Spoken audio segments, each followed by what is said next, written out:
Entre terre et ciel. ETEC en sigle, association sans but lucratif créée en 2008, elle a pour but de réaliser grâce aux synergies autour de son fondateur de projets à fort impact humain et social, stimuler l'élévation intellectuelle et l'activisme citoyen pour répondre aux enjeux sociaux et sociétals afin de contribuer au développement de son environnement. Telle est la philosophie. Sur son plan d'action figurent 4 projets majeurs. ETEC funéraire, ETEC environnement, ETEC médias et ETEC agriculture.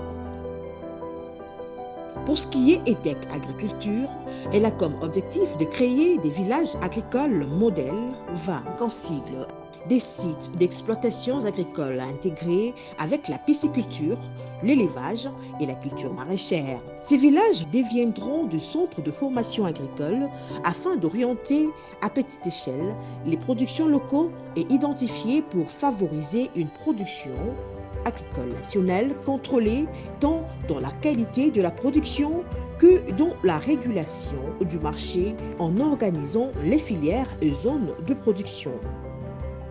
C'est un cadre aussi où on permet à la jeunesse qui représente l'avenir à venir se former de manière pratique. Nous n'avons pas voulu faire quelque chose qui nous ramène encore dans des démonstrations théoriques d'une chose que l'on ne saura pas palper.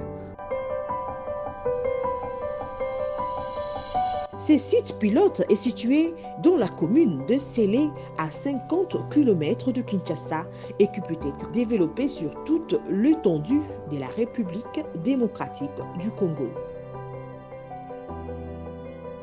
ETEC Agriculture veut aussi promouvoir l'autosuffisance alimentaire, une production adaptée aux besoins culinaires congolais, la sécurité alimentaire, une traçabilité logistique et une agriculture plus naturelle, la diversité alimentaire, changement des habitudes alimentaires pour un bon équilibre. Nous mangeons toujours des histoires qui viennent d'ailleurs et cette fois-ci nous mangeons la nourriture qui vient du terroir et c'est vraiment une bonne chose. Oh, j'ai mangé un peu de tout, du porc, du lapin, du poisson. Je ne peux pas vous citer tous les poissons, mais j'ai mangé du poisson en tout cas. Ma bouquet, les enveloppes, du porc, la chèvre. Ça fait plaisir de voir des projets avec des nouveaux concepts où on essaye de respecter l'environnement et on veut proposer de la bonne nourriture sans ajout de produits chimiques, tout ça, etc. La pisciculture ou production de poissons par l'élevage est une branche de l'aquaculture qui désigne l'élevage de poissons en eau douce, saumâtre ou salée.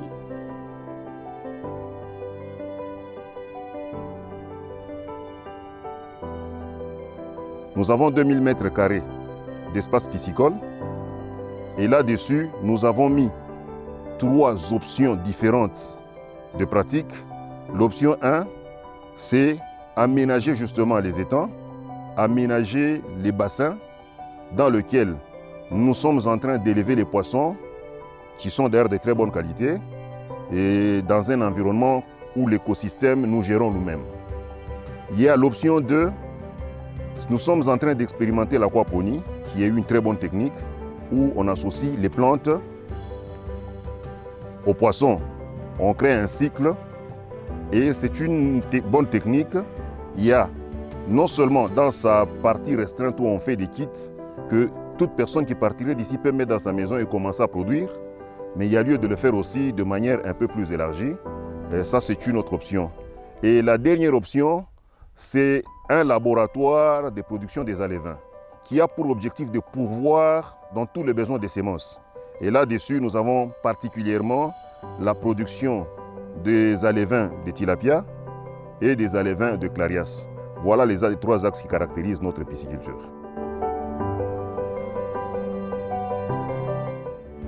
Le maraîchage est la culture des végétaux à usage alimentaire de manière professionnelle, c'est-à-dire dans le but d'en faire un profit ou simplement d'en vivre, ce qui le distingue du jardinage. De nos jours, le maraîchage occupe différents espaces en fonction des saisons en culture, potagère, sous serre ou en champ. Ces espaces tendent à s'accroître pour répondre à la demande grandissante des consommateurs. le maraîchage éthique est une solution afin de faire face à la pénurie des maraîchers proximité qui nous fournissent des légumes frais et de qualité. Nous avons 25 000 m². Les activités d'élevage nous prennent tout au plus 5 000 m². Nous en avons 20 000 qui restent en stand-by. Pour ne pas les laisser chômer, regardez la quantité de croûte que génère un lapin. La quantité de déjections des fumiers que génère un porc. Et on ne peut pas laisser tout ça parce que plus loin, ça peut constituer une source de pollution pour l'environnement. C'est pour ça que nous les convertissons en engrais. Pour fertiliser le sol, on fertilise pour une production de tous les produits maraîchers comme tu l'as relevé tantôt. L'élevage inclut des animaux adultes pour les multiplier et leur fournir gîtes, nourriture, soins en vue de leur reproduction. Les produits de l'élevage impliquent les animaux eux-mêmes, c'est-à-dire la nouvelle génération pour le renouvellement des troupeaux animaux de repeuplement.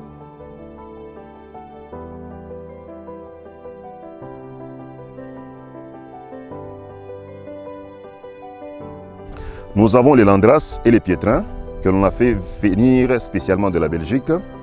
Cela constitue aujourd'hui, comme je l'ai dit au début, un patrimoine génétique important. Nous sommes ouverts à toute personne qui est dans le domaine de pouvoir venir, de pouvoir trouver la meilleure sémence, le meilleur encadrement pour pouvoir relever aussi le rendement de son activité s'il s'inscrivait aussi dans l'exploitation de l'activité porcine.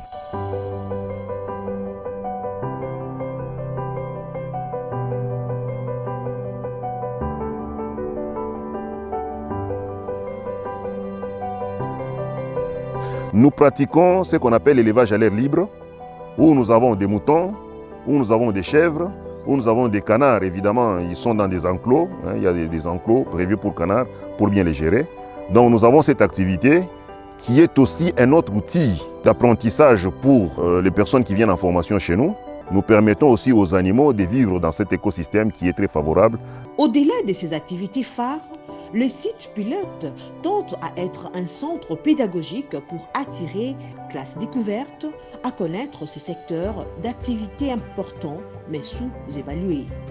Lors de ces classes découvertes, ils pourront y découvrir en pisciculture, mpoka, ngolo, tilapia, en élevage, porc, lapin, canard, en maraîchage, ciboulette, aubergines, piments, courgettes.